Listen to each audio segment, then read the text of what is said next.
Hey Queens, welcome to another story. I hope you enjoyed this one. Who started this? He did! What? Yes. She's lying. She's lying. She started it. The paint was still wet. That was the first thing Mrs. Choi noticed when she walked into her own office and found two 7-year-olds standing in front of her desk looking like they had lost a fight with an art supply store. Red streaks across one tiny forehead. Blue smeared along a cheekbone. Yellow fingerprints on a collar that was, at some point this morning, white. The hamster cage in the corner was open. Empty. And if Mrs. Choi walked down the hallway, which she had, unfortunately, already done, she would confirm that every single framed portrait of every single school principal dating back to 1987 was now staring back at her with enormous, wobbling, googly eyes. She sat down slowly. She looked at the girl first. Maya Johnson. 7 years old. Brown skin. 4 tight braids with yellow beads that clicked when she moved her head. An expression of absolute innocence that was frankly insulting given the available evidence. Then she looked at the boy. Jang Hyunwoo, also 7, still had paint on his ear. His school uniform was destroyed in a way that suggested significant commitment to whatever had happened. His face carried the particular blankness of someone who had decided, strategically, to feel nothing. Who, Mrs. Choi said carefully, started this? Maya's finger went up immediately. He did. Hyunwoo turned to look at Maya with the energy of someone deeply betrayed. She's lying. I am not lying, I was simply standing nearby when you handed me the glue. I handed you glue for the science project. There is no science project that requires googly eyes on Principal Park from 1994. How was I supposed to know you'd use them on the portraits? Mrs. Choi. Hyunwoo turned back to the desk with great dignity. She also released Gerald. Maya's mouth dropped open. Gerald was already stressed. I was helping him. Gerald is a hamster. Gerald has feelings. Mrs. Choi pressed 2 fingers against the bridge of her nose. 22 years in education. For different schools. 1 international conference. She had handled a child who brought a live chicken to class for show and tell. She had managed the great lunchroom flooding incident of 2019.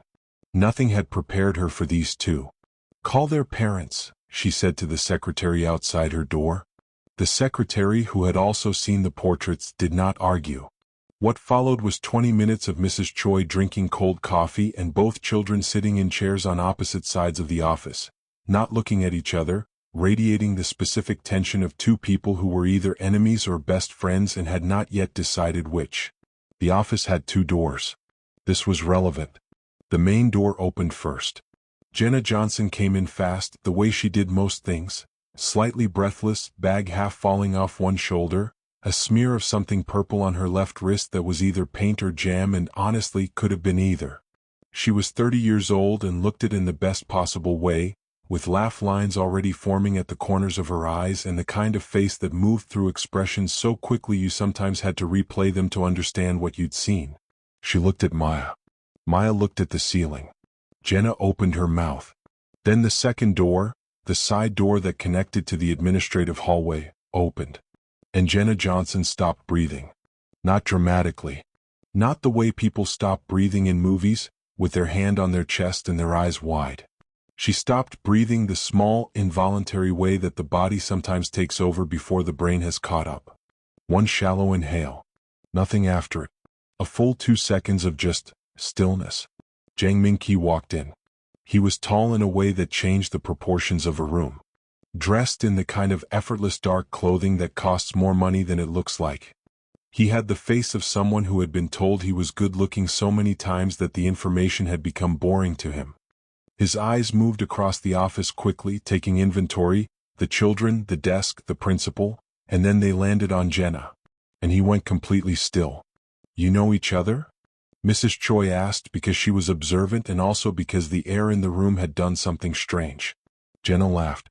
It came out a little too quickly. Oh, unfortunately. Min-ki's mouth curved at one corner. 15 years later and you're still causing trouble. Excuse me, my child is the victim here? Your child handed my child a glue stick. For science. Jenna. Her name in his voice. She had not heard that in 15 years. It landed somewhere behind her sternum and stayed there. Min-ki, she said, and her voice came out perfectly level, which she considered a personal achievement. In their chairs across the room, Maya and Hyunwoo had abandoned all pretense of looking elsewhere. They were staring, openly, heads moving back and forth between their parents like small, fascinated spectators at a tennis match neither of them had known was being played. Maya leaned toward Hyunwoo by approximately 3 millimeters. They know each other, she whispered. Obviously, Hyunwoo whispered back. They're weird about it. Very weird. Interesting. Hyunwoo looked at Maya. Maya looked at Hyunwoo. Something passed between them that had no name yet but would, in approximately 72 hours, be called Operation First Love, with code names, a notebook and a snack budget. Mrs. Choi handled the paperwork. Both children were sent home with letters. Gerald was eventually found under a radiator, unharmed, and possibly happier than he had been in the cage. The googly eyes were removed from the portraits, though Principal Park from 1994 somehow looked better with them. Jenna walked to her car without looking back. She told herself she wasn't listening for footsteps behind her. She wasn't. She drove home. She helped Maya wash paint off her neck. She made dinner. She laughed at Maya's increasingly elaborate explanation of how none of this was technically her fault. She tucked Maya in. She cleaned the kitchen. She sat at the table with a cup of tea that went cold. And she thought about the way Min-ki had looked at her. Not the way she'd expected. She had spent over 15 years, approximately 0 hours imagining what it would feel like to see Jang Min-ki again, which meant she had spent a carefully uncounted number of hours doing exactly that. She had always assumed it would feel like relief, like something finished, like being able to close a book you'd left half-read for too long. It did not feel like that. It felt like the book had just opened to a page she hadn't read yet. She poured the cold tea down the drain and went to bed. Across the city, in a glass apartment that had a great view and very little warmth, Min-ki stood at the window with his jacket still on. Hyunwoo was asleep. The apartment was quiet in the way that expensive apartments are quiet. No noise from neighbors, no sound from the street, just the low electronic hum of things plugged in and running. He had a meeting at 7 in the morning. He had 17 unread messages. He had a contract sitting on the kitchen counter that needed his signature before Friday. He looked at the city lights and thought about Jenna Johnson laughing in Mrs. Choi's office, and the way she'd said his name like she was testing whether it still fit in her mouth. His phone buzzed. He ignored it. He realized, in significant trouble. But we need to go back. Because you cannot understand what this reunion means without understanding what they were to each other first, and why, for 15 years, neither of them dared to find out. So, 15 years earlier. Jenna Johnson at 15 was already the most argumentative person in Yongsan High School, which was impressive because it was a large school with many strong opinions. She had moved to Korea 2 years prior with her father, who'd taken a teaching position there, and she'd arrived with exactly enough Korean to order food and exactly enough stubbornness to survive being the new kid. By the time she was 15, she'd added fluency in the language and a reputation. The reputation was mostly about the arguments. Jenna never raised her voice. She didn't have to. She made her points the way a surgeon makes incisions, precisely, efficiently, and in spots that mattered. Her teachers loved her because she asked questions that made other students sit up straighter. Her classmates respected her because she was funny when she didn't mean to be. And Jang Min-ki could not stand her. This was not because she was annoying. Objectively, she was not annoying. The problem was more specific than that. The problem was that Jang Min-ki was 16 years old and accustomed, through no fault of his own, to a particular relationship with the world. He was good at things. School, sports, conversations, first impressions. Things came to him. Grades came to him. Opportunities came to him. Jenna Johnson came to a debate once and took a position against him on trade policy, which was a topic he had prepared extensively for, and she beat him with an argument about fishing rights that he still, privately, couldn't find a flaw in. It was inconvenient. She called him Peacock. The first time she said it, he thought she was complimenting him. Then he saw her face. He called her Hurricane Jenna, which he intended as an insult and which she wore like a badge. Every school event somehow became a competition between them. Every competition somehow became entertainment for everyone else. They argued about the library's new shelving system. They argued about whether the school lunch program needed reform. They argued once, memorably, for 45 minutes about whether a particular shade of blue on a classroom poster was technically teal or just a sad attempt at green. The teacher eventually had to physically place herself between them. The entire class voted. Jenna won. Minky went home and looked up teal for 40 minutes. What neither of them said, what neither of them even shaped into a thought they could examine clearly, was that these arguments were the best part of their week. That the other one was the only person who kept up. That the days when Jenna was absent from school felt oddly flat, like a song missing its chorus. No one noticed. Except everyone noticed. But we're not there yet. Because first, there was one winter evening in November when everything they thought they understood about each other quietly rearranged itself without warning. But wait, before we get to that night, you need to know something that changes everything. Hey, if you're new here, welcome. I'm so glad you found this channel. Hit that subscribe button so you don't miss where this story goes, because I promise you, it goes places.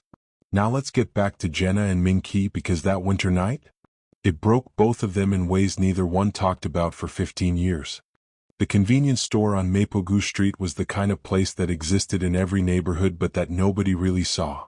Fluorescent lights that buzzed at a frequency slightly too high for comfort. Aisles narrow enough that two people couldn't pass without turning sideways. A refrigerator unit in the back that hummed like it was working very hard and achieving very little.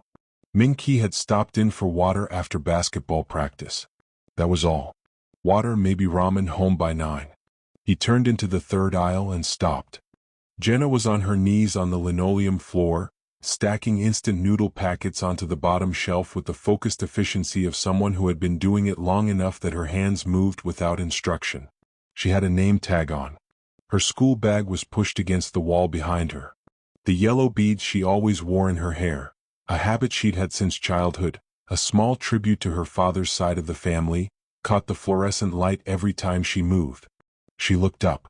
For exactly 1 second, something moved across her face that she didn't have time to hide. Then the mask came back up, smooth and practiced. "Peacock," she said. "This aisle is stocked. Try aisle 4. He didn't move. "How long have you been working here?" "Long enough to know aisle 4 has the water." "Jenna." She stood up, brushed off her knees, picked up the next stack of packets. 3 months, she said to the shelf rather than to him. "My father died in August.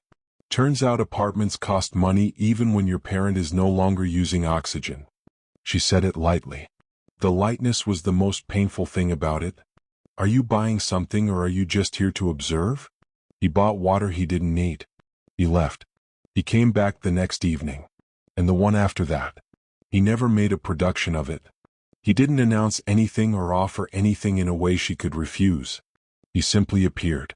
Sometimes with food, a convenience store on a Jerai ramen, once a small container of the spicy rice cakes she'd mentioned once in passing 3 weeks earlier, which she chose not to acknowledge, noticing that he'd remembered. He sat at the small table by the window during her shift and studied.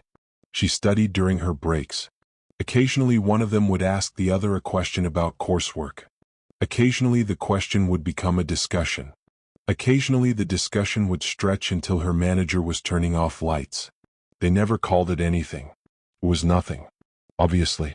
Except Minky started timing his walks home so they aligned with her closing shift. Except Jenna started saving the second half of whatever she bought from the vendor outside because she'd noticed he never ate properly after practice. Except their study sessions had stopped being about studying in any meaningful sense and had become, without either of them signing anything, simply the part of the day they were both pointing toward.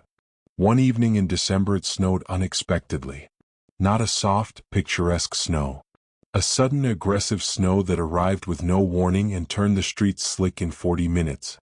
Jenna's shift ended at 10. Minky was waiting outside with an umbrella that did essentially nothing against sideways snow, which she pointed out. "It's the gesture," he said. "The gesture is getting my textbook wet." Your textbook was all ready? Don't. They walked. The umbrella was useless. They were both damp within a block. Somewhere around the third corner, the wind took the umbrella inside out with a sound like a small explosion, and Jenna laughed. Really laughed, not the quick social laugh she deployed like punctuation, but the kind that bent her forward slightly and took a moment to finish. Min-Ki watched her laugh in the broken snow and thought something he immediately filed away in a mental drawer he planned never to open. He walked her home. He did it every night after that. Neither of them mentioned it. Here's where it gets complicated. Because while Min-Ki was walking Jenna home through December streets and Jenna was saving him the second half of her tteokbokki, something else was happening in the background that neither of them knew about. The rumor. It started, as most damaging things do, with someone who wanted something and was willing to manufacture whatever facts were necessary to get it. Her name was Song Ji-yeon. She was pretty, wealthy, and had wanted Min-Ki's attention since the beginning of second year. She'd watched him walk Jenna home twice from across the street, and she made a calculation. The rumor was simple. Elegant even in the way that traps can be elegant. She told 3 people, she only ever needed to tell 3, that Min-Ki was planning to confess to her. That there had been private conversations. That a family dinner was being discussed. That his parents approved. She told it with the specific confidence of someone sharing information they were slightly embarrassed to have, which is the most believable performance available. By the time it reached Jenna, it had texture. Detail. A location where the confession was allegedly going to happen. A date. Jenna heard it on a Tuesday morning from 2 girls who told her kindly, which was worse than if they'd told her cruelly, because kindness implied they thought she needed protecting from it. She laughed. She said that's nice for him and walked to class. In the bathroom afterward, she stood at the sink and ran cold water over her wrists for a while without really knowing why. She told herself it didn't matter. She told herself she'd never assumed anything. She told herself she was a practical person who dealt in facts.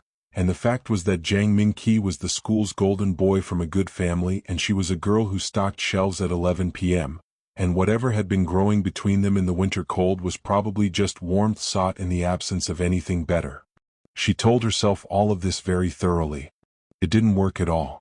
Then, for days later, her aunt called from America. The guardianship papers had been approved. The university scholarship, the one her father had quietly applied for on her behalf in the months before he got sick, the one she hadn't known existed, had come through for the fall semester. But the school required spring enrollment for full eligibility, which meant she needed to be in the United States by January 15th, 17 days away. Jenna sat on the kitchen floor of her small apartment for a long time after the call ended. The linoleum was cold. She didn't move. She stared at the water stain on the wall her father had always meant to fix. She had a future being handed to her in one hand, and something she hadn't named yet, slipping away in the other. She decided to tell him. She would tell him everything, the scholarship, the departure, the rumor she'd heard, and the feeling in her chest she couldn't explain without embarrassing herself. She would tell him all of it and let the chips fall and be brave in a way she hadn't been brave yet. She went to school the next morning to find him. He wasn't there. His desk was empty. Someone said his grandmother had been hospitalized. Family emergency, no timeline. He'd be back when he could. She waited 1 day. She waited 2 days. She had 15 days left. She wrote a letter. She wrote 3 letters. She threw all 3 away because none of them said what she meant without also saying too much, and she was leaving in 2 weeks, and what was the point of saying too much when she was leaving in 2 weeks? On January 14th, she packed 2 suitcases and her father's old watch and the small photograph she kept tucked into the back cover of her journal. She did not look at it. She flew to Seattle in the middle of a quiet night, and when the plane lifted off the runway, she looked out the window at the lights of the city getting smaller, and she did not cry, which cost her something she would spend years trying to recalculate. Min-Ki came back to school after 2 weeks. Her desk was empty. He asked. He was told she'd moved abroad. No contact information. No forwarding address. Transferred records, no personal details. He stood in the hallway outside the classroom for a long time. People walked around him. Nobody asked if he was all right, which was probably wise, because he wouldn't have been able to answer in a way that made sense. because he wasn't sure himself what had just been taken from him. The apology cupcake he had gotten from his trip fell off his hand to the floor. He just knew something had. But here's what neither of them knew, and this is the part that changes everything. The letter she wrote the night before she left? The third one, the one she almost didn't throw away? It got sent. Not by her. Comment below, who do you think sent it? And do you want to know what it said? A letter Jenna never meant to send somehow reached Min-Ki's hands, and what it contained would have changed everything. The letter arrived at Min-Ki's house 6 days after Jenna left. It came inside a plain envelope with her handwriting on the front, careful, slanted, the way she wrote when she was concentrating. His name. No return address. Inside was one page, folded twice, with a coffee ring on the corner from the table she'd been sitting at when she wrote it. He never found out how it was sent. He didn't know then or ever that Jenna's neighbor, a retired teacher named Mrs. O who had occasionally brought them both soup during study sessions, had found the crumpled paper on the floor outside Jenna's apartment door, recognized the name, found Min-Ki's address through the school directory, and mailed it herself because she was 73 years old and believed that unsaid things became weight people carried unnecessarily. Min-Ki read the letter once. Then he folded it back the way it had come and put it in the inside pocket of his school jacket, which was not a rational place to keep a letter long-term but which is where it stayed for 3 months, worn close enough that the paper eventually softened at the creases. The letter didn't say I love you. Jenna was too precise for declarations she hadn't finished thinking through. What it said, in her slanted handwriting, was something closer to, I don't know what this is but I know I was going to be braver about it. I know I kept half your food. I know the arguments weren't the point. I'm sorry I didn't say this to your face but your face makes it difficult to say things accurately. I hope you're all right. I hope your grandmother is all right. I'm going to go be a different version of myself somewhere else and I genuinely don't know if that's the right decision. Take care of yourself, Peacock. He had tried to find her. This was before social media made finding people frictionless, which meant it required actual effort, actual phone calls, actual letters sent to school administrative offices that came back with polite refusals citing privacy policy. He found the name of her aunt's city through a mutual classmate who knew a detail she'd mentioned once in passing. He got as far as Seattle before the trail went cold and his family pulled him back with gentle and then less gentle insistence toward his final exams, toward university, toward the life that had been arranged around him like furniture he'd never been asked about. He went. He became, through application and stubbornness and a particular refusal to fail at things, exactly who everyone expected him to become. A business degree. Then 2 more years that everyone else called unnecessary and he called essential. A company built from a loan and an idea and roughly 3 years of 4-hour sleep nights. Then the company became larger than the idea had been. Then it became larger than that. He married Minji. She had gotten pregnant and his parents insisted they got married because it made sense that her family had the right connections and the pregnancy was a blessing in disguise.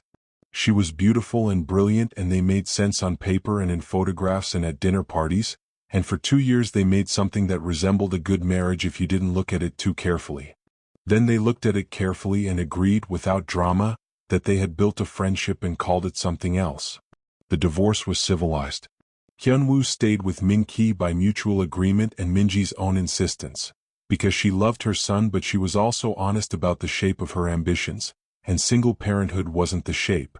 Min-Ki raised Hyunwoo the way he approached most things, with complete commitment and occasional spectacular failure. He learned which dinosaur was which and why it mattered. He learned that 7-year-olds have very specific opinions about sandwiches. He did not think about Jenna Johnson. He thought about Jenna Johnson constantly. Not obsessively. Not in the dramatic, sleepless way of movies. More the way you think about a song you heard at an important moment. It surfaces unexpectedly, attached to nothing in particular, and you let it play and then you put it away again. He put it away. He was good at that. And then Hyunwoo got paint on a portrait of Principal Park from 1994, and everything Min-Ki was good at became temporarily irrelevant. Back in the present, it was Maya who found the yearbook. She was not supposed to be in the school storage room. The storage room was, strictly speaking, off limits to students, which in Maya's understanding meant it was somewhere adults stored things they didn't want examined, which meant it required examination. She had recruited Hyunwoo on the premise that two people could keep watch better than one, and Hyunwoo had agreed because he found Maya's logic difficult to argue with and also because she'd promised him half her lunch. The yearbook was from 15 years ago. Yongsan High School, 3rd year edition. It smelled like time. Maya flipped through it with the efficient focus of someone who knew what she was looking for even if she hadn't fully articulated it yet. There, class photographs. Pages of them. She scanned rows of teenagers frozen in their second. She found her mother in the 4th row of class 3B. Younger. Softer somehow, though the jaw had the same set. No lines yet. The yellow beads in her hair. She found Min-ki in class 3A. Basketball uniform photograph on the sports page. Taller than the others. Looking at something to the left of the camera. She turned back to the class photo. Then back to the sports page. Then she held the book up so Hyunwoo could see both pages at once. Hyunwoo looked. Then he looked at Maya. Captain Mango, he said, which was not yet his code name for her but would be within the hour. I think they knew each other. Agent Tiger, said Maya, who had also not yet assigned herself a code name but found this one immediately acceptable. I think they knew each other a lot. The notebook was Maya's idea. The code names were a joint effort. The snack budget was Hyunwoo's contribution, because he had learned from his father that operations required resources and resources required planning.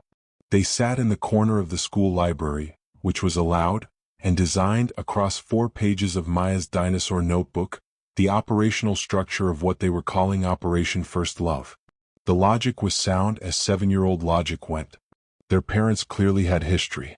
Their parents clearly felt something because parents were bad at hiding things from children no matter how much they believed otherwise.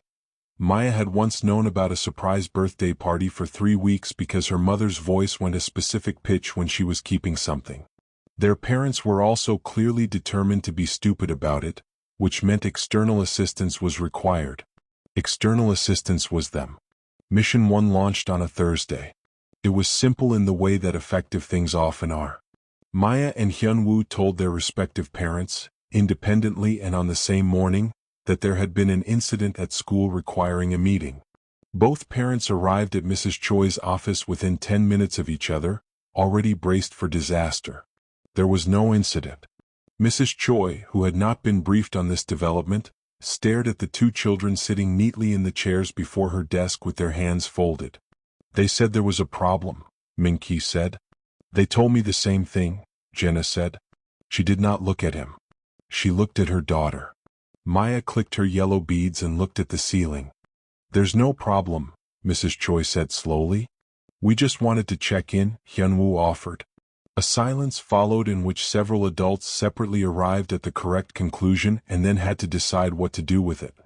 You absolute, Jenna started. We had concerns, Maya said firmly, about school-life balance. Min-ki made a sound that might have been a laugh suppressed at significant personal cost. Jenna shot him a look. He straightened his face. The straightened face lasted approximately 4 seconds. They were forced to sit together for 40 minutes while Mrs. Choi processed non-existent paperwork because she genuinely did not know what else to do. Min-ki got coffee from the machine in the hallway and brought back 2 cups without asking, setting one near Jenna the way you do a thing you've done before. She took it without comment. They talked about the children, then about the school, then about a road closure affecting the route they apparently both used, which neither of them had known until now, and which turned into a 12-minute conversation about traffic patterns that was not about traffic patterns at all. The children in the hallway pressed against the door. Mission success, Maya whispered. Hyunwoo pulled out the notebook. Phase 2 he wrote very carefully. Science fair. But here's where it gets absolutely wild, because Phase 2 didn't go according to plan. At all. Do you think Maya and Hyunwoo are going to pull this off? Drop your prediction in the comments. I read every single one. Operation First Love Science Fair mission is about to go catastrophically, hilariously wrong, and the disaster is going to reveal something Min-ki hadn't felt in 15 years. The volcano was Hyunwoo's idea, which he would later maintain was not the problem. The problem, he would insist to anyone willing to listen, was the ratio. He had researched. He had done the calculations. He had watched 4 separate videos. The baking soda to vinegar ratio for a controlled, photogenic eruption that would impress the science fair judges and incidentally require both parents to lean over the same table at the same moment was, according to his research, very specific. Maya had adjusted the ratio. "I wanted it to be more impressive," she explained afterward. "It was impressive," Hyunwoo said with feeling. The science fair was held in the school gymnasium on a Saturday morning. Long tables, poster boards, children in their neatest clothes explaining experiments to parents who were trying very hard to look like they understood chemistry. The Johnsunjang volcano was in the middle of the room because Maya had specifically requested a central table, and Mrs. Choi, who was beginning to develop a sense of self-preservation around these two, had given it to them just to avoid the conversation. The volcano itself was actually impressive. Hyunwoo had built the structure. Maya had painted it, a mountain with remarkable geological detail for a 7-year-old, including what appeared to be tiny people running away at the base, which the judges found charming and Min-ki found slightly ominous in retrospect. Jenna arrived first. She was wearing a yellow dress because Maya had specifically requested yellow, citing school spirit, and Jenna had not yet learned to interrogate Maya's specific requests. Min-ki arrived 4 minutes later in dark jeans and a shirt with the sleeves pushed up, which was, Jenna noted peripherally and filed away immediately, exactly how he used to dress on casual Saturdays 15 years ago. They stood on opposite sides of the table. The children stood in the middle. "Ready?" Maya said. "Extremely," said Hyunwoo. He reached for the vinegar bottle.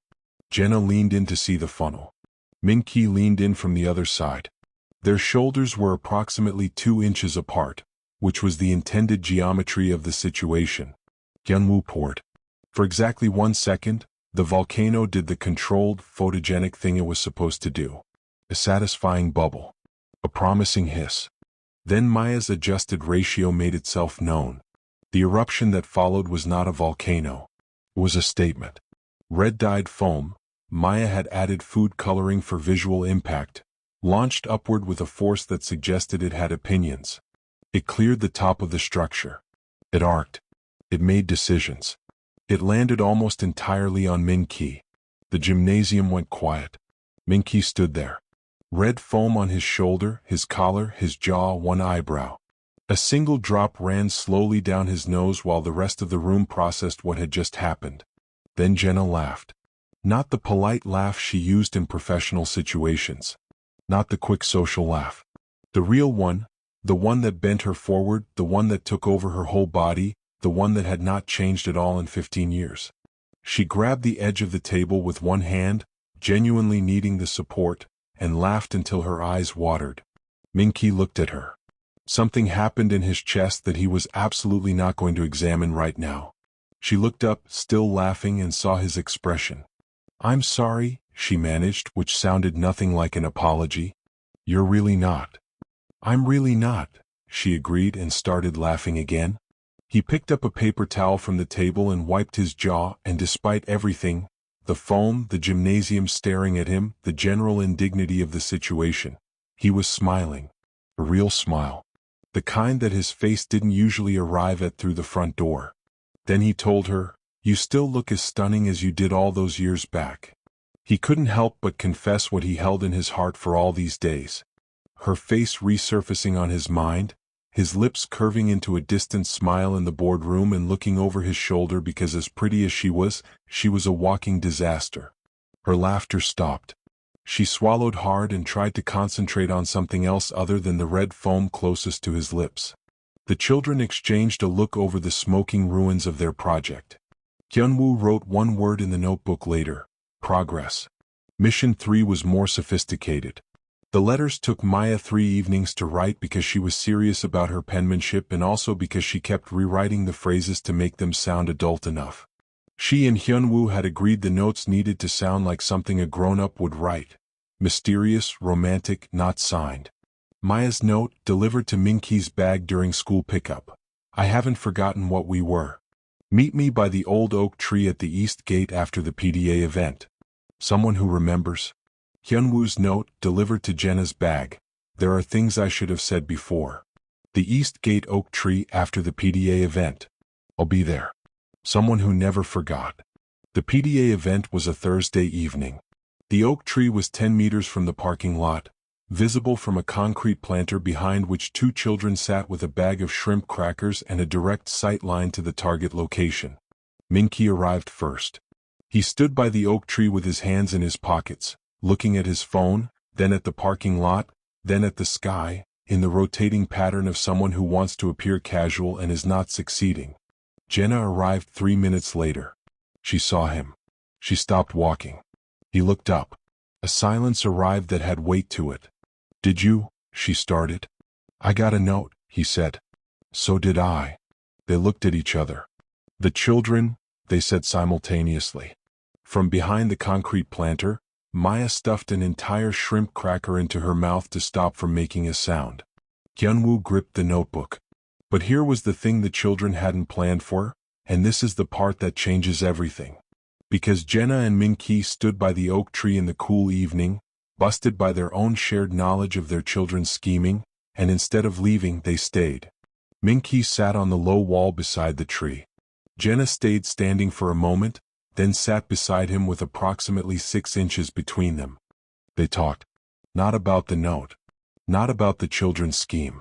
They talked the way people talk when they haven't talked in 15 years and have, somehow, too much to say and aren't ready to say any of it, so they talk around the edges of it instead. They talked about Hyunwoo's volcano research. About Maya's painted tiny people at the mountain base. About the neighborhood. About the coffee machine in Mrs. Choi's office. About a restaurant that had apparently been on a street they'd both known as teenagers and was still there, still making the same dumplings. I used to go there on Sundays, Jenna said. Sounds like you, Min-ki said. You went after the convenience store shift. You always got the pan-fried ones. She turned to look at him. He'd remembered. 15 years and he'd held on to the small specific fact of which dumplings she ordered on Sunday evenings, tucked away like something too ordinary to be significant and too significant to throw out. I missed you. He turned, facing her fully. Never thought I'd see you again. Her throat tightened. Min-ki. I know, I'm sorry for being so forward. He said, which wasn't an answer to anything she'd said but was, somehow, still accurate. Behind the planter, Maya and Hyunwoo had forgotten the shrimp crackers entirely. Mission 3, Hyunwoo whispered, exceeds projections. Maya nodded slowly. Then she pulled the notebook close and wrote, in very careful letters, the word, feelings. The following weeks moved differently. There were late evening phone calls that started as conversations about school logistics and lasted 2 hours. There were shared pickups from school events where neither of them brought up the transition from 2 cars to 1 without discussing it. It simply happened. There was a Sunday where Jenna took Maya to the dumpling restaurant and they arrived to find Min-ki and Hyunwoo at the corner table, and nobody was particularly surprised and they pushed the tables together. Min-ki poured tea into her cup without asking. She passed him the pan-fried dumplings before he reached for them. Maya watched this exchange like a scientist observing a confirmation of hypothesis. The problem with feelings that have been stored for 15 years is that when they come out, they don't come out as feelings. They come out as familiarity, comfort. The terrifying ease of someone who already knows which seat you prefer and which question to ask and where the silences go. Romance is easy to guard against. Ease is not. Jenna lay awake the night after the dumpling dinner and tried to talk herself into a reasonable position. They were co-parents of children who had apparently declared themselves professional matchmakers. They were adults with complicated histories and full lives. Getting her heart into the middle of this was not strategic. It was not sensible. Her heart was already in the middle of it.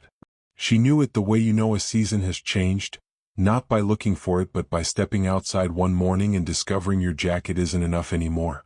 What she didn't know was that 3 days later, a photograph would appear in a news article, and the jacket would stop being relevant entirely. But wait, because the thing about this photograph is not what you think it is. And it's going to send Jenna Johnson back into survival mode faster than anything the last 15 years had thrown at her. If you've made it this far, you are exactly the viewer this story was made for. Hit that like button, it takes 2 seconds and it means everything. and subscribe if you haven't yet. A photograph in a news article is about to detonate everything Jenna and Min-ki have rebuilt, and Jenna's first instinct will be the one that costs her most.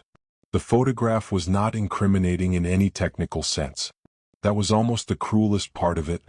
It was taken at a charity gala Jenna hadn't known Min-ki was attending. His ex-wife, Minji, was in the frame beside him. Tall, composed, wearing something architectural and expensive. They were not touching. They were not looking at each other particularly. They were simply standing in the same square of camera frame at a fundraising event with several other people cropped out for effect. The headline did the rest of the work. Jang Min-ki and former wife spotted together at industry gala.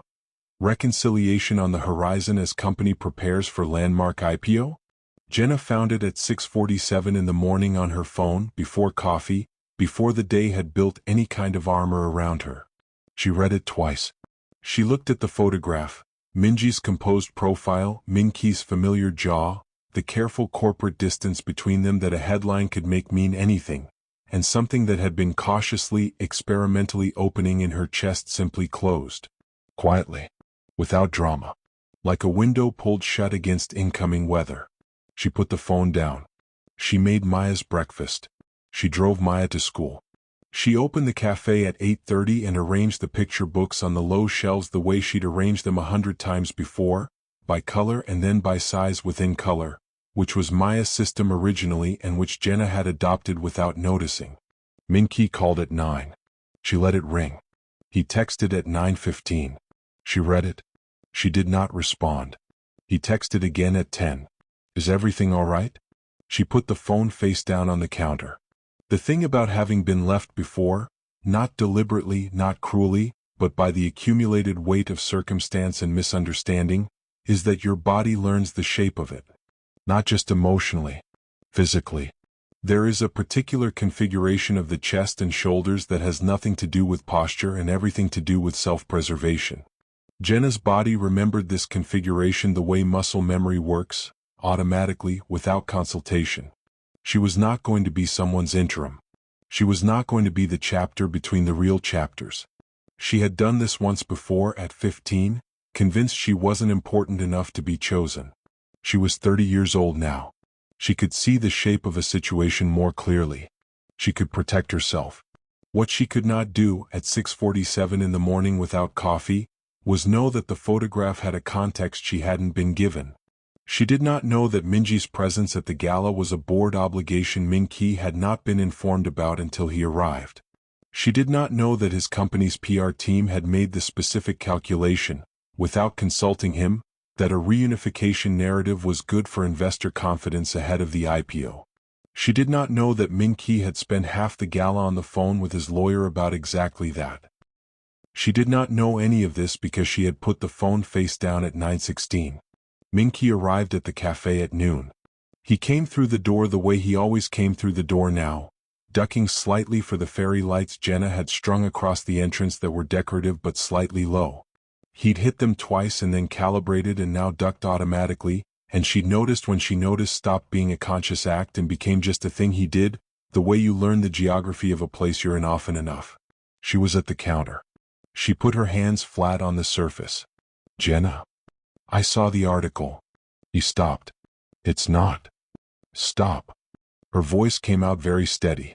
Steadier than she'd expected. I know there are probably explanations and contexts and I know you're going to explain them and they'll probably be reasonable. Then. But Min-ki. She looked at him directly, and the thing about Jenna Johnson had always been this. She did not look away from difficult things. She looked at them very precisely. I have done this. The version where the headline might be nothing but also might be everything, and I tell myself I trust the person, and then I spend 3 weeks in my head instead of my life. I have a child, whom I must cater for. She's my whole world and I do not want to disappoint her the way I did after her father left me. I have my life back on track now. I spent years to build my walls and make myself this person. I have a business. I am 30 years old and I am not doing that. I'm not asking you to. I know what you're not asking. She folded her arms. Not aggressively. More like holding something in. I don't know what you are asking. I'm not sure you do either. And until you do, I think, she paused. I think we should stop. Whatever this is. He stood there. The fairy lights hung behind her, still, decorative, absolutely unhelpful. Jenna, he said, and the way he said it was very quiet and very controlled in the way that things are when the person saying them is using control the way you use a lid on a pot that's boiling. I'm sorry, she said. She meant it. He left. She didn't watch him go. She turned back to the bookshelf and reorganized a stack that didn't need reorganizing, moving the books from color order into alphabetical and then immediately back to color because Maya's system was better, and her eyes were completely dry, which she considered a reasonable outcome for 6 minutes before they stopped being dry. The next 2 weeks had a particular texture. Minky stopped coming to the cafe. Pickups were managed through terse logistical texts. The shared Sunday dumpling arrangement dissolved without either of them formally ending it. It simply did not happen the next Sunday and neither brought it up, which was its own kind of statement. The late-night phone call stopped. Mrs. Choi, who had an involuntary front-row seat to the Jenna Minky situation, noticed immediately. She had, at this point, complicated feelings about the entire situation, but she was a professional and kept them to herself. Maya and Hyunwoo noticed everything. They had a crisis meeting in the library corner, emergency crackers, notebook open. They broke up, Maya said. They weren't officially together, Hyunwoo said. Hyunwoo. She glared as if sending light beams burning through the side of his head. They broke up, he agreed. Maya pressed her fists against her cheeks, which was what she did when she was thinking hard enough that her face needed help staying in place. The photograph article, she said.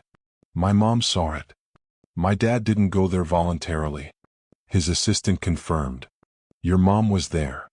My mom's board seat brought her there. Maya stared at the ceiling. So the whole thing is a misunderstanding. Which is also, Hyunwoo said slowly, what happened 15 years ago. They both sat with that for a moment. We need evidence, Maya said. We need more than evidence, Hyunwoo said.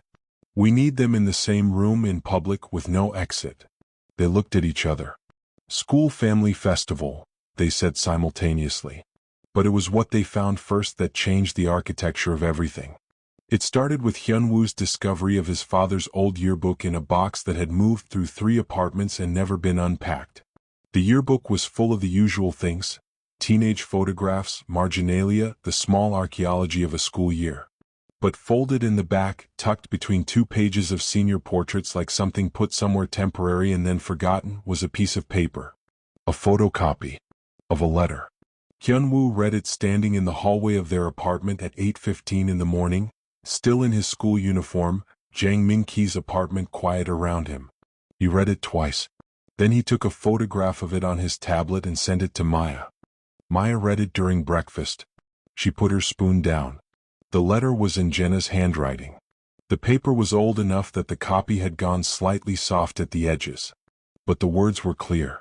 I don't know what this is, but I know I was going to be braver about it. I know I kept half your food. I know the arguments weren't the point. I'm sorry I didn't say this to your face, but your face makes it difficult to say things accurately.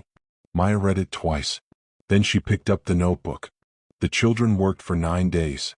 They tracked down, through a combination of school records, social media archaeology, and one elderly retired teacher named Mrs. O, whom Hyunwoo located through a neighborhood senior center and who turned out to be delightful and immediately willing to explain everything. They tracked down the origin of the rumor from 15 years ago. Song Ji-yeon, now living in Busan, had mentioned it publicly once in an interview about regrets she'd had in high school, one of those minor celebrity confessionals that no one read carefully. Maya and Hyunwoo read it very carefully. The confession Min-ki had allegedly been planning for another girl. Never existed. Min-ki had been planning to confess to Jenna. A rumor. A misunderstanding. A family emergency with terrible timing. A plan. 15 years. And now, a photograph, a headline, history rhyming with itself in the cruelest possible key. We're presenting this at the family festival, Maya said. Hyunwoo nodded. Mrs. Choi is not going to approve it. Mrs. Choi, Maya said, does not need to approve it. The family festival was scheduled for the following Saturday. It included a school slideshow, a student presentation segment, and an audience of approximately 200 parents, teachers, and siblings. It was perfect. The children began preparing their presentation with the dedication of people who understood they were not going to get a second attempt at this. But I need to ask you something before we get to that festival, because this story is about two people who kept missing each other by inches. If you were Jenna standing in that cafe, what would you have done? Tell me in the comments. And a lot of you have been asking about an extended version of The Korean Billionaire visits his best friend's sister and sees a 7-year-old with his own gray eyes. The full audiobook is live on Gumroad right now. The link is in the pinned comment. Go find it after the video. But first, stay. Because the festival is about to begin, and you did not come this far to leave now. The family festival is about to begin. The slideshow is loaded. The audience has no idea what's coming. And neither do Jenna or Min-ki. The school gymnasium had been decorated by a volunteer committee that had clearly disagreed about theme and arrived at a compromise nobody was fully satisfied with. There were balloons in the school colors. There were paper lanterns somebody had added without authorization. There was a banner that said Family Connections Festival, in block letters with hand-drawn hearts that the art teacher had added at the last minute, and which Mrs. Choi had looked at for a long moment and then decided not to address. 200 chairs. Most of them filled. Jenna sat in the third row beside a parent she knew from Maya's reading group, wearing a rust-colored blouse that Maya had specifically requested and which Jenna had agreed to while only half listening, which she was now reconsidering. She had not known Min-ki would be there. She had known he would be there. It was a school event. Of course he would be there. She had not let herself look for him when she came in. She had located him in approximately 11 seconds. He was 5 rows back on the opposite side of the aisle. Dark jacket, no tie. He was talking to another parent, nodding at something being said, and he had the expression he wore when he was being politely present in a conversation he was not fully in. She knew that expression. She looked away. Mrs. Choi opened the festival with remarks that were warm and efficient, the way she did everything, and then the student presentations began. Small projects. Drawings. A group of third graders who had made a song about the water cycle that was genuinely charming. A fifth grader who had built a model of the solar system from fruit that had, over the week, reached various stages of decay. Then Mrs. Choi announced the final presentation. Our last segment is from Class 2B students Maya Johnson and Jang Hyun-woo, who have prepared a... She looked at her notes. She looked at the children standing by the laptop at the front of the room. She looked back at her notes. A family history project. Jenna straightened.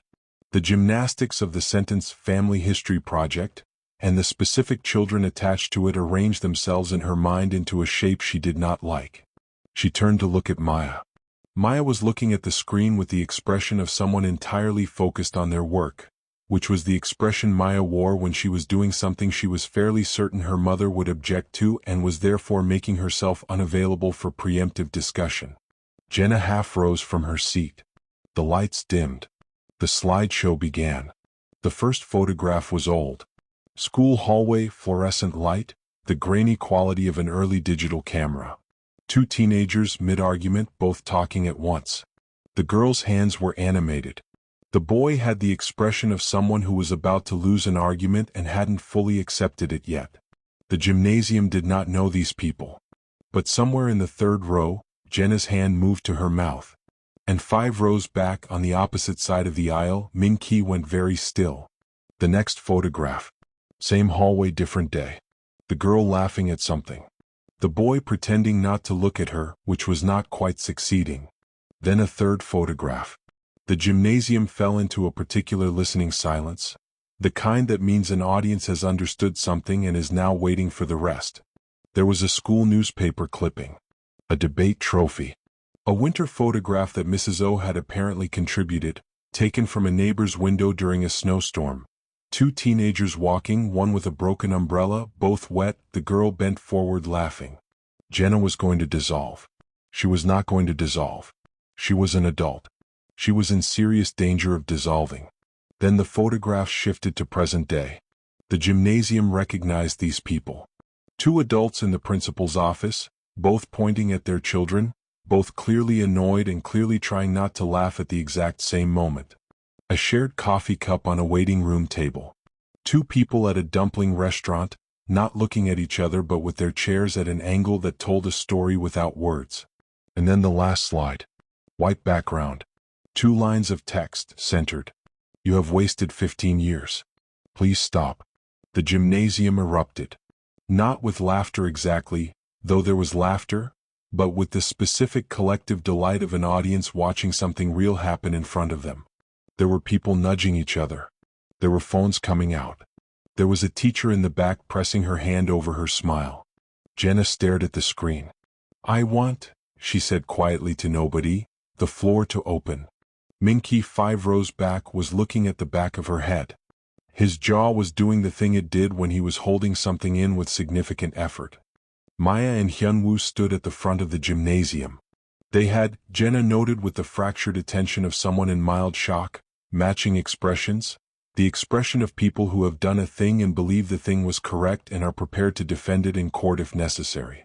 We did research, Maya announced to the gymnasium, in the clear carrying voice she'd inherited from exactly one parent.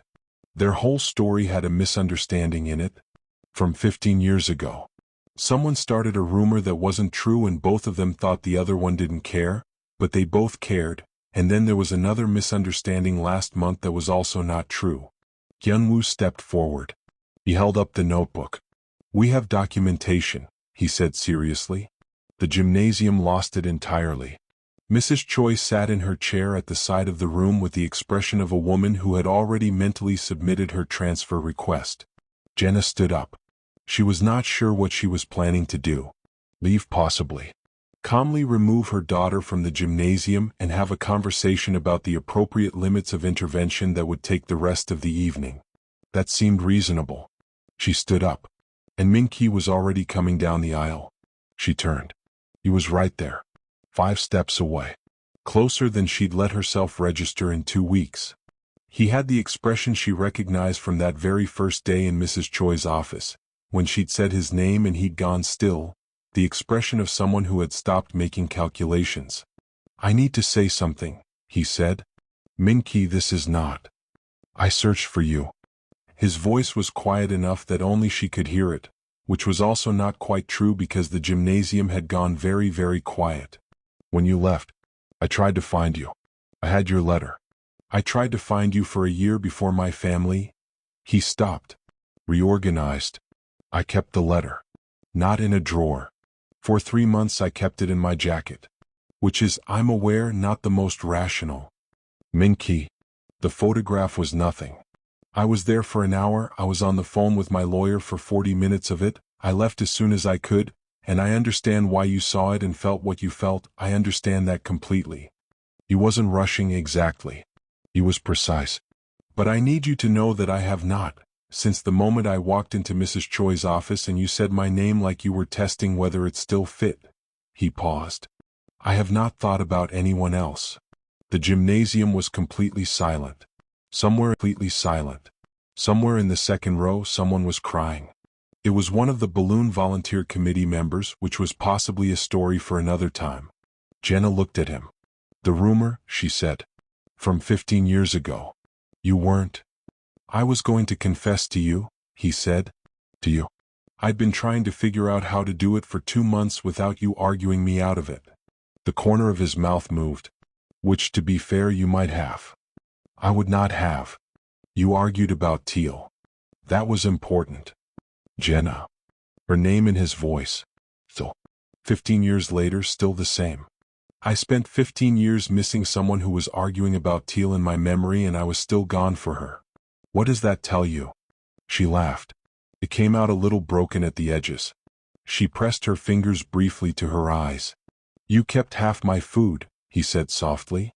I kept your letter. She dropped her hand. You're so annoying, she said. I know. You've always been so annoying. I know. We have the most incredible children. We sure do. She looked at her daughter in the front of the gymnasium. Maya had one hand on her hip and the expression of someone supervising a project going according to plan. Hyunwoo had opened the notebook to a clean page ready. Jenna looked back at Minky. She took one step forward, which closed most of the distance between them, and he closed the rest. And it wasn't a movie moment with cinematic timing. It was two people in a gymnasium under a Family Connections Festival banner with a volunteer crying in the second row. But it was the realest thing she'd stood inside in 15 years. She leaned her forehead against his shoulder. His hand came up to the back of her head, careful and certain. The gymnasium finally made noise again, warmly, generously, and neither of them heard much of it. 3 months passed.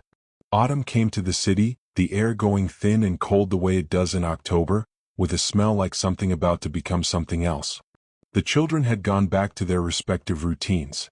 The same school, different classes, a friendship now so established that Mrs. Choi had simply begun scheduling them together for events on the premise that it saved her administrative effort. Min-ki recruited them over ramen on a Thursday evening. "One final operation," he said. Hyun-woo looked up immediately. Maya put down her spoon. He explained it. They listened without interrupting, which was unusual for Maya and unprecedented for Hyun-woo. Then Maya looked at Hyun-woo. Hyun-woo looked at Maya. They looked back at Min-ki. "We require," Hyun-woo said, "operational control of the stage segment. You can have the stage." "And we want speaking roles," Maya said. "I planned on it." They shook hands on it, solemnly, because some things required ceremony. The school winter festival was held on a Friday evening in December, which was, if you were paying attention to the calendar, almost exactly 15 years from a night two teenagers walked home through sideways snow with a broken umbrella. The gymnasium had better decorations this time. The balloon committee had redeemed themselves. Jenna was in the audience. She'd been told Maya had a special presentation. She should have known. She had known, actually, somewhere below the level of active thought, which is different from knowing and which provides no useful protection. Maya and Hyun-woo took the stage at the end of the evening. "Attention everyone," Maya said into the microphone, which she had adjusted to her height with the efficiency of someone who had practiced this. "We have completed 99% of our mission." Jenna's head came up. "The remaining 1%, Hyun-woo continued, producing the notebook for context, requires audience participation. Min-ki walked onto the stage. He was wearing the dark jacket from the family festival, which Jenna recognized, and he had one hand in his jacket pocket, and he was looking at her with the expression that had first appeared on his face in the gymnasium 3 months ago, the one with the calculations removed from it. The audience began to understand what was happening. Jenna gripped the armrests of her chair. He came down the stage steps and up the center aisle. Stopped in front of her.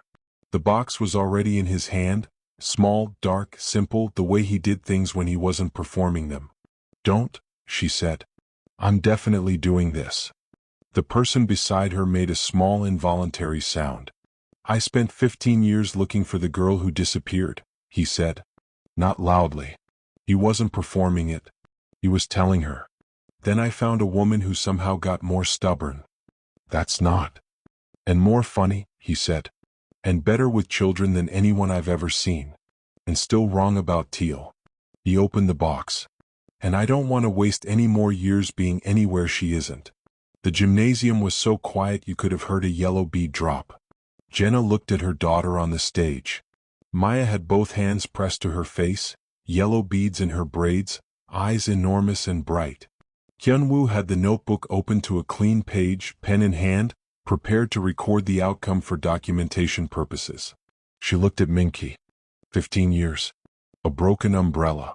A coffee ring on a folded letter. Half a container of tteokbokki. Googly eyes on Principal Park from 1994. Volcanic foam on a dark jacket.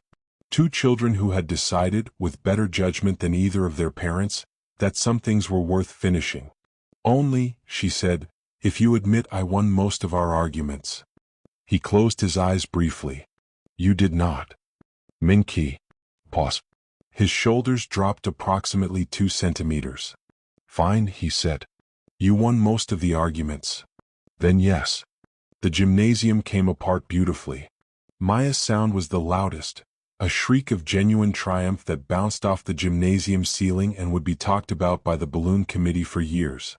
Hyun-woo wrote "Mission Accomplished" in capital letters and underlined it 3 times. The balloon volunteer from row 2 was crying again, and had brought a friend this time. Minky stood up and put the ring on her finger, and she laughed and then held on to him in the way you hold on to someone when you've finished being careful. Mrs. Choi submitted her transfer request the following Monday. She was transferred.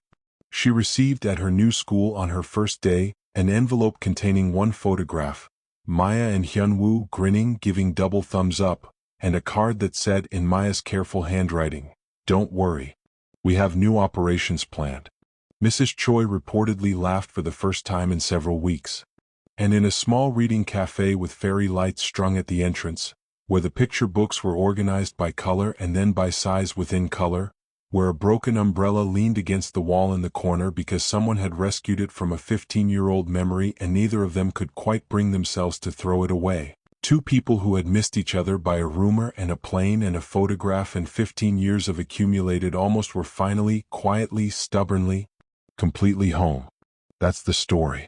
And I want to know, did you see that ending coming? What was your favorite moment? The yearbook? The volcano? The festival? Tell me in the comments because I genuinely want to know which part wrecked you most. Who was your high school sweetheart? How did it go? Not everyone would get back to each other like Minky and Jenna. Regardless, love finds us in mysterious ways. If this story made you feel something, and I think it did, hit that like button and share it with someone who needs to hear it.